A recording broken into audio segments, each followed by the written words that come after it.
My name is Jock Fresco. I'm an industrial designer and a social engineer. I'm very much interested in society and developing a system that might be sustainable for all people. First of all, the word corruption is a monetary invention. That aberrant behavior that's disruptive to the well-being of people, while you're dealing with human behavior. And human behavior appears to be environmentally determined, meaning if you were raised by the Seminole Indians as a baby, never saw anything else, you'd hold that value system. And this goes for nations, it goes for individuals, for families. They try to indoctrinate their children to their particular faith and their country and make them feel like they're part of that. And they build a society which they call established. They establish a workable point of view and tend to perpetuate that, whereas all societies are really emergent, not established. And so they fight new ideas that would interfere with the establishment. Governments try to perpetuate that which keeps them in power. People are not elected to political office to change things. They're put there to keep things the way they are. So you see, the basis of corruption is in our society. Let me make it clear. All nations then are basically corrupt because they tend to uphold existing institutions. I don't mean to uphold or downgrade all nations, but communism, socialism, fascism, the free enterprise system, and all other subcultures are the same. They are all basically corrupt. The most fundamental characteristic of our social institutions is the necessity for self-preservation.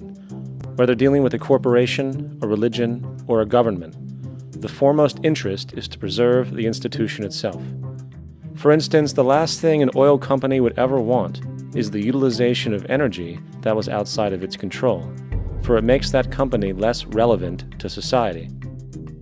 Likewise, the Cold War and the collapse of the Soviet Union was, in reality, a way to preserve and perpetuate the established economic and global hegemony of the United States. Similarly, religions condition people to feel guilty for natural inclinations, each claiming to offer the only path to forgiveness and salvation. At the heart of this institutional self-preservation lies the monetary system, for it is money that provides the means for power and survival. Therefore, just as a poor person might be forced to steal in order to survive, it is a natural inclination to do whatever is needed to continue an institution's profitability. This makes it inherently difficult for profit-based institutions to change, for it puts in jeopardy not only the survival of large groups of people, but also the coveted materialistic lifestyles associated with affluence and power.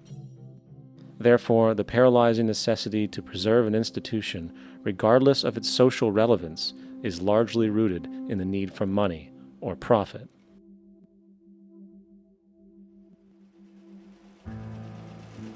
What's in it for me is why people think. And so if a man makes money selling a certain product, naturally he's going to fight the existence of another product that may threaten his institution.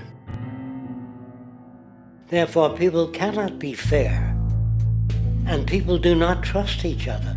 A guy will come over to you and say, I got just the house you're looking for. He's a salesman. When a doctor says, I think your kidney has to come out, I don't know if he's trying to pay off a yacht or whether my kidney has to come out.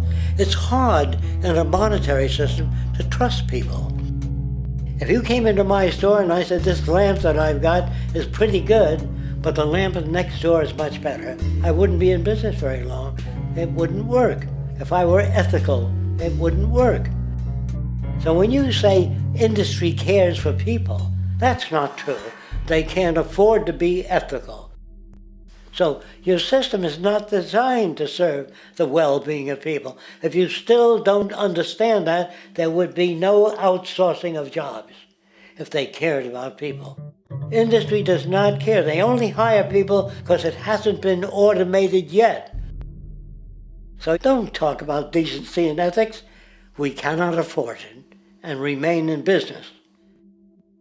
It is important to point out that regardless of the social system, whether fascist, socialist, capitalist, or communist, the underlying mechanism is still money, labor, and competition. Communist China is no less capitalistic than the United States.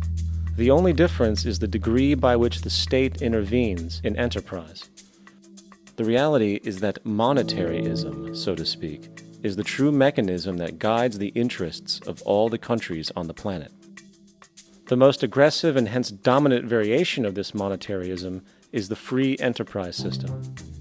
The fundamental perspective, as put forth by early free market economists like Adam Smith, is that self-interest in competition leads to social prosperity, as the act of competition creates incentive, which motivates people to persevere.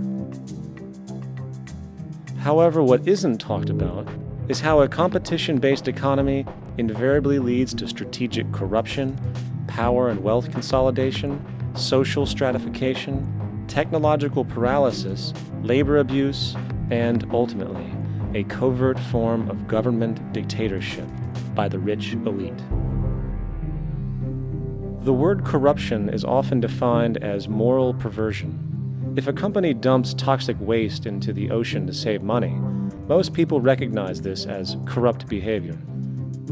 On a more subtle level, when Walmart moves into a small town and forces small businesses to shut down for they are unable to compete, a gray area emerges. For what exactly is Walmart doing wrong? Why should they care about mom-and-pop organizations they destroy? Yet, even more subtly, when a person gets fired from their job because a new machine has been created which can do the work for less money, people tend to just accept that as the way it is, not seeing the inherent, corrupt inhumanity of such an action.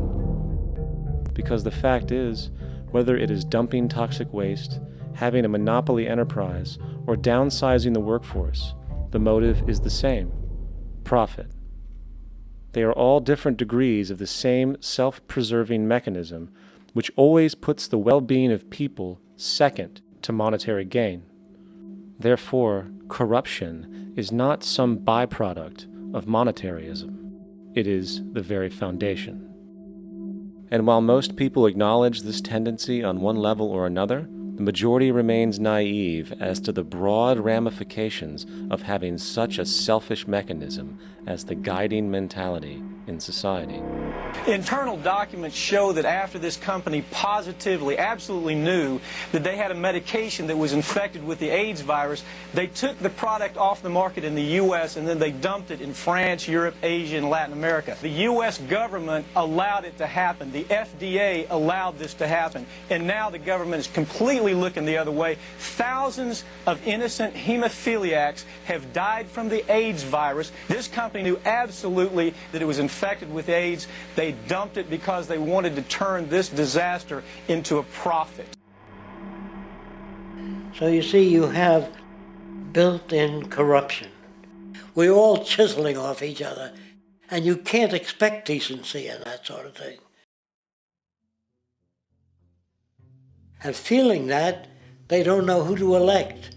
They think in terms of a democracy, which is not possible in a monetary-based economy. If you have more money to advertise your position, the position you desire in government, that isn't a democracy. It serves those in positions of differential advantage. So it's always a dictatorship of the elitists, the financially wealthy.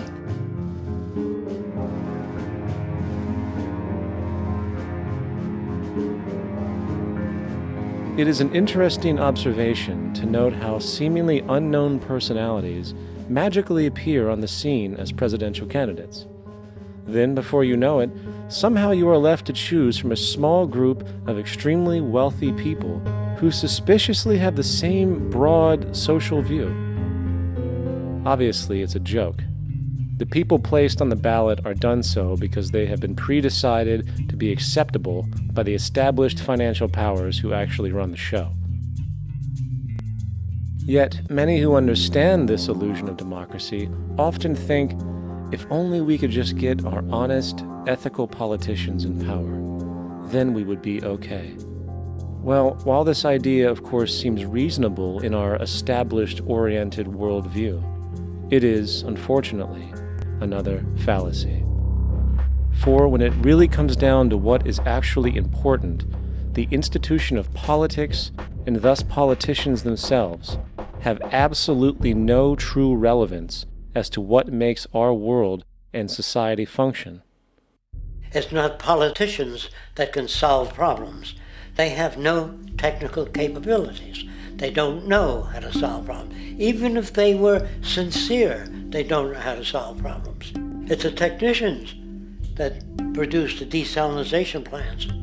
It's the technicians that give you electricity, that give you motor vehicles, that heat your house and cool it in the summertime. It's technology that solves problems, not politics. Politics cannot solve problems because they're not trained to do so. And what is the fundamental mechanism that drives the profit system besides self-interest? What is it exactly that maintains that competitive edge at its core? Is it high efficiency and sustainability? No, that isn't part of their design. Nothing produced in our profit-based society is even remotely sustainable or efficient. If it was, there wouldn't be a multi-million-dollar-a-year service industry for automobiles, nor would the average lifespan for most electronics be less than 3 months before they're obsolete. Is it abundance? Absolutely not. Abundance, as based on the laws of supply and demand, is actually a negative thing. If a diamond company finds 10 times the usual amount of diamonds during their mining, it means the supply of diamonds has increased, which means the cost and profit per diamond drops. The fact is, efficiency, sustainability, and abundance are enemies of profit. To put it into a word, it is the mechanism of scarcity that increases profits.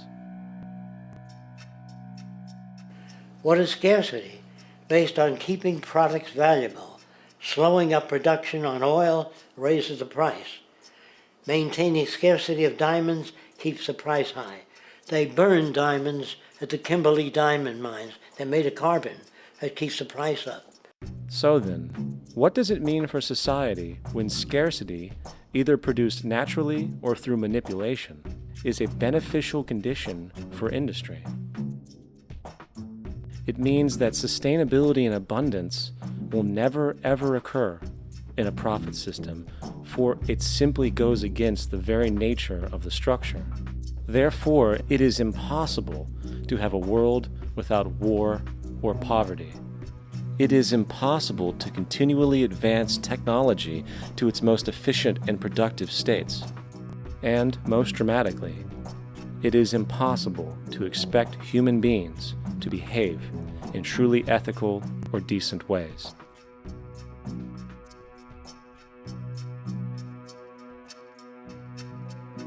People use the word instinct because they can't account for the behavior. They sit back and they evaluate with their lack of knowledge, and they say things like, humans are built a certain way, greed is a natural thing, as though they'd worked for years on it, and it's no more natural than wearing clothing.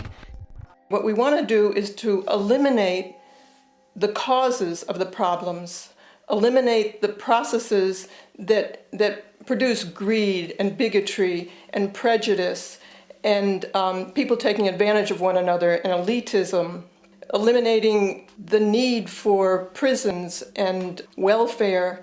We have always had these problems because we have always lived within scarcity and barter and monetary systems that produce scarcity. If you eradicate the conditions that generate what you call socially offensive behavior, it does not exist. The guy said, well, isn't that inborn?